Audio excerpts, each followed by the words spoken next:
안녕하세요. 오목사와 함께하는 오목조목 성경 이야기. 오늘의 주제는 구원의 서막, 아므람과 요게벳의 믿음입니다. 애굽 사람들의 학대와 중노동에 시달리던 이스라엘 사람들에게 더 큰 고난이 찾아왔습니다. 그것은 한 서기관의 예언 때문이라고 요세푸스는 말합니다. 이 예언가는 미래를 정확히 예언할 줄 아는 사람이었는데요. 파라오에게 이렇게 말합니다. 얼마 후에 이스라엘에 한 아기가 날 겁니다. 그가 커서 이스라엘의 힘이 되고 애굽의 지배력은 약화될 겁니다. 그 아기의 덕성은 누구보다 뛰어나고 그가 누리게 될 영광은 만세에 기억될 겁니다. 라고 말했어요. 파라오는 충격을 받았어요. 그래서 히브리 산파에게 명령합니다. 너희들이 이제 여인들의 해산할 때 아들이거든 무조건 죽이고 딸이거든 살려내라. 그래서 이 애굽 예언가의 의견에 따라 아들을 죽이라고 명령했지만 이 산파들은 왕의 명령에 불순종을 합니다. 산파들이 하나님을 두려워하여 남자 아기들을 살렸습니다. 애굽 왕이 매우 크게 노했습니다. 너희들이 어찌하여 이렇게 했느냐? 그랬더니 산파들이 대답하기를 임금님, 히브리 여인은 애굽 여인과 같지 않아요. 건장해서 우리가 도착하기 전에 이미 애를 낳았습니다. 여기서 건장하다는 건요, 짐승처럼 애를 쑥쑥, 그 천한 것들이 애를 쑥쑥 잘났듯이 그렇게 잘난다라는 뜻입니다. 임금님이 할 말이 없는 거예요. 그래서 이번에는 초강수를 둡니다. 여봐라, 이번에는 아들이 태어나거든 나일강에 던지고 딸이거든 살려둬라. 그 요나단의 탈굼에는요, 모세의 유명한 적대자 얀네와 얀브레의 지시라고 이렇게 나오는데요. 이 아기를 나일강의 악어의 먹이가 되도록 이렇게 했습니다. 얄미운 애굽 사람들은 히브리 사람들의 집집마다 돌아다니면서 남자 아기들을 찾아다니고 그리고 신고했어요. 수많은 아기들이 이렇게 죽어가는 이러한 때에 구원의 서곡이 시작됩니다. 레위 가족 중 한 사람이 가서 레위 여자에게 장가들어 그 여자가 임신하여 아들을 낳으니, 이 원래 레위족은 싸납고 그 싸움을 잘하지요. 그렇지만 또 반대로 반골 기질이 있습니다. 그래서 야곱과 요셉의 유언을 잘 지켜오고 있었어요. 그래서 핍박이 심해질수록 이 레위 사람들이 더 간절하게 약속을 기다리면서 하나님께 기도를 하는데, 그 레위 사람들 중에 여자 요게벳은 레위의 딸이자 이 아므람의 고모이고요. 아므람은 레위의 손자 고앗의 아들 요게벳의 조카입니다. 그러니까 고모와 조카 사이인데, 아므람은 수많은 그 아름다운 여자들 다 놔두고 정말로 믿음이 좋고 신실한 이 요게벳과 결혼을 합니다. 그래서 첫째 미리암, 둘째 아론을 낳게 되지요. 미리암이라는 뜻은 마라, 쓰다에서 유래된 말인데, 신약에서 마리아를 그 구약의 미리암이라고 부릅니다. 미리암이라는 뜻은 그 반역적인, 불순종하는, 싸우기를 좋아하는, 완고한, 좋은 뜻이 아니에요. 그런데 왜 이름이 신약에 그토록 많은 사람들이 마리아, 미리암 할까요?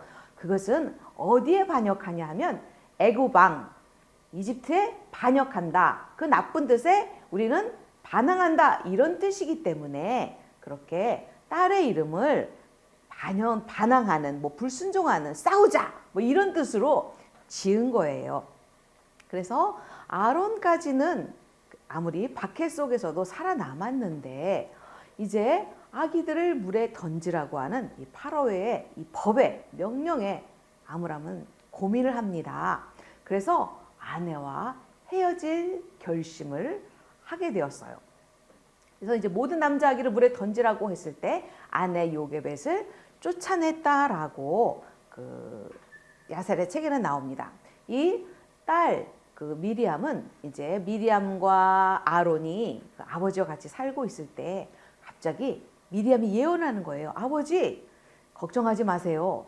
이제 우리 부모로부터 한 아기가 태어나는데 그가 이스라엘을 구원할 것입니다. 라고 예언을 하는 거예요. 그래서 이 말에 용기를 얻어서 3년 만에 아내 요게벳을 데리고 왔습니다. 이제 아내가 또 셋째를 임신하게 되자 아므람은 아무리 그런 예언을 들었어도 심각하게 고민이 됩니다. 그래서 아기와 민족의 앞날을 위해서 기도합니다. 하나님, 우리 아기, 우리 민족을 좀 살려주십시오 하고 열심히 기도하는데 하나님의 꿈에, 아므람의 꿈에 하나님의 말씀이 들려왔습니다. 아므람아, 염려하지 마라. 내가 지켜주마. 놀라운 방법으로 이 아기를 구원해낼 것이다. 이런 꿈을 꾼 거예요. 그래서 확신을 얻고 이제 아들을 낳게 됩니다. 그런데 이 산통도 거의 없이 아들을 낳았는데 온 집에 해와 달의 그 빛처럼 빛나는 빛이 가득했다고 그래요. 그래서 그 아기가 잘생긴 것을 보고 석 달 동안 그를 숨겼으나, 히브리서 기자는 말합니다. 믿음으로 모세가 났을 때에 그 부모가 아름다운 아이임을 보고 석 달 동안 숨겨 왕의 명령을 무서워하지 아니하였다. 여러분, 잘생겼다, 아름다운 아이다 이렇게 표현하죠. 이 잘생겼다는 거는 히브리 말로 토브라고 말하는데요. 토브라는 거는 하나님께서 태초에 첫째 날 창조하시고 둘째 날 창조하시고 만드시면서 보기에 좋았더라. 그 토브, 보기에 좋은 그 뜻입니다. 좋다, 선하다, 즐겁다, 아름답다. 그러니까 그 부모가 볼 때에 외모도 잘생겼지만 그 아기의 그 어떤 모습 속에서 하나님의 그 영광, 그 아름다움을 느꼈다는 겁니다. 그래서 석 달 동안 숨겨 키웠지만 아기 울음소리가 점점 너무 커지는 거예요.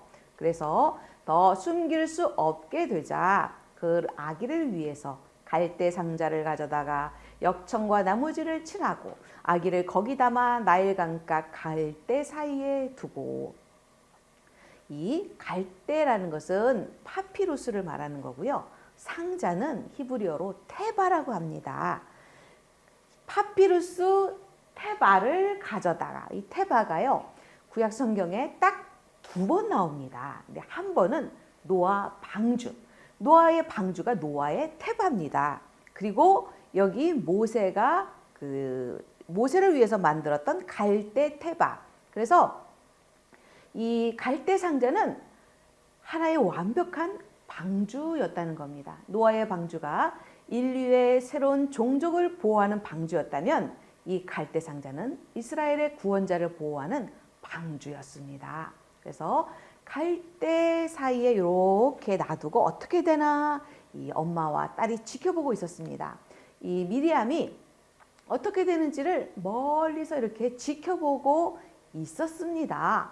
그때에 바로의 딸이 목욕하러 나일강으로 내려오고 시녀들은 나일강가를 거닐 때에 하나님이 이집트 온 땅에 아주 심한 더위를 보내셨는데 막 태양이 살을 태운 것과 같이 뜨거웠다고 합니다. 이에서 온 이집트 사람들이 나일강으로 목욕을 하러 왔는데 공주와 시녀들도 목욕을 하러 온 거예요. 공주가 갈대 사이의 상자를 보고 시녀를 보내어 가져다가 열고 그 아기를 보니 아기가 우는지라 그녀가 그를 불쌍히 여겨 이르되 이는 히브리 사람의 아기구나. 공주가요 이 갈대 상자를 먼저 발견했습니다. 만약에 시녀들이 발견했다면 쥐도새도 모르게 아마 이 갈대 상자를 뒤집어 엎어서 아기를 죽였을 겁니다. 다행히 공주가 먼저 발견했어요. 그리고 이 아기를 보는 순간 히브리 사람의 아기인 줄을 뻔히 아는데 아기에 대한 그 사랑, 그것이 막 그냥 물컹물컹 생긴 거예요. 그래서 공주는 아버지의 명령을 거역하고 아기를 살리기로 결심합니다. 그러면 이 공주는 과연 누구였을까? 학자들은 이 공주에 대해서 많이 이렇게 연구하고 살폈는데요. 바로 바로의 공주가 핫셉수트였다라고 말을 합니다. 핫셉수트는 누구냐면요. 그 고왕국, 중왕국, 신왕국 중에 신왕국의 18왕조 투투모세 1세의 그 무남 동료였다고 합니다. 투투모세 1세는 많은 아들과 딸을 낳았지만 다 죽고 이 핫셉수트만 살아남았는데요. 이제 오늘 그 신왕국 18왕조에 대해서 배워보겠습니다. 이 아흐모세가 1대고요. 그 다음에 2대가 아멘호텝 1세였습니다. 그래서 이제 아멘호텝 그 1세가 그 아들이 없이 이렇게 죽어서 하는 수 없이 이 딸과 이 장군 출신의 이 투투모세 1세와 결혼을 시켜서 낳은 딸이 바로 핫셉수트였다고 합니다. 근데 이 핫셉수트는 그 당시에는 같은 굉장히 그 부모의 그 파라오에 대한 그것을 지키기 위해서 그 가문을 중요시 여겼습니다. 그래서 이 후궁의 아들이 없으니까 이 후궁의 아들이었던 투투모세 2세와 핫셉수트가 결혼을 해서 또 딸을 낳았습니다. 그래서 이 투투모세는 또 몸이 약해서 일찍 죽었어요. 그래서 하는 수 없이 이 투투모세 또 후궁의 아들 투투모세 3세를 왕으로 세웠는데 너무 어린 거예요. 그래서 이 핫셉수트가 한 20년간 그 섭정을 하고 나라를 다스렸다고 합니다. 그 핫셉수트가요. 그 여기 보면 그 장제전 지금도 이게 이집트에 가면 이렇게 멋있는 건축물이 있고 이 그녀가 다스렸던 그 20여 년간의 시기가 이집트의 아주 태평성대로 나라를 그렇게 잘 다스린 정말 그 잘 다스린 통치자였다고 합니다. 그녀가 바로 이렇게 그 가문도 좋고 그 굉장히 대가 센 이 여자, 이 공주가 그 아기를 발견했던 겁니다. 이제 그 모세의 누이가 바로의 딸에게 이르되 공주님, 내가 가서 당신을 위하여 히브리 여인 중에서 유모를 불러다가 이 아이에게 젖을 먹이게 하리이까? 네, 사실 이 공주는 우는 아기를 위해서 강가의 모든 이집트 여인들에게 젖을 먹이라고 명령을 했지만 이 아기가 도대체 아무 젖도 먹지를 않고 계속 울고만 있는 거예요. 그래서 미리암이 나서서 이제 그 자기 엄마를 불러오겠다고 얘기를 합니다. 그래서 이 바로의 딸이 그 얘기를 해 가라 하매 그 소녀가 가서 그 아기 어머니를 불러오니 바로의 딸이 그에게 이르되 이 아기를 데려다가 나를 위하여 젖을 먹이라. 공주는 이 아기를 궁궐에서 키울 생각을 안 하고 이제 데려다가 너희 집에서 키우도록 해라 라고 명령을 합니다. 아버지가 무서웠겠지요. 아무리 그래도. 네.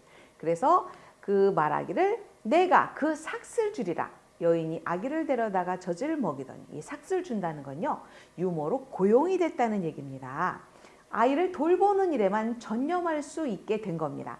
당시 그 모든 히브리 남자 여자들은 강제 노역에 동원되어서 자녀를 돌볼 시간이 없었습니다. 그런데 이제 아기를 이 삭슬 받고 고용이 됐으니까 당당하게 몇 년의 시간 동안 이 부부는 이 아기의 교육에 힘쓸 수 있었던 겁니다. 그래서 형과 누나와 함께 이 아기는 몇 년 동안 그 부모님의 히브리 교육을 아주 철저히 받게 되었습니다. 그래서 후일의 모세가 이 자기의 정체성을 확실하게 가졌던 이유는 이런 놀라운 섭리 가운데서 그 부모의 교육을 철저히 받았기 때문입니다. 그 아기가 자라매 바로의 딸에게로 데려가니 그녀의 아들이 되니라. 그녀가 그의 이름을 모세라 하여 이르되 이는 내가 그를 물에서 건져내었음이라 하였다. 모세는요, 그 정확하게는 모세스고요. 모는 물, 우세스는 건짐을 받다. 그래서 물에서 건짐을 받은 자라는 뜻입니다. 이 모세라는 이름은요, 왕가의 이름이에요. 투투모세 1세, 투투모세 2세, 아흐모세 1세, 아흐모세 2세 이렇게 모세라는 이름이 바로 아주 귀한 그 왕가의 이름을 받은 겁니다. 이제 그 믿음의 사람 아므람과 요게벳을 통해서 하나님이 약속을 이루어 가십니다. 가장 어려운 시기에 이 세 자녀를 믿음의 용사로 키워낸 이 부부. 최초의 여선지자 미리암, 또 초대 대제사장 아론, 그다음에 출애굽을 한 그 모세, 이런 가장 힘든 시기에도 언약을 지키고 이것을 기억하면서 믿음으로 살았던 이 부부로 인해서 가장 핍박했던 이 바로의 딸이 이 모세를 구원하게 되는 역설적인 일이 성경에 기록이 되어 있습니다. 우리 모두 이 믿음의 이 부모의 삶을 본받는 여러분 되시기를 축복합니다.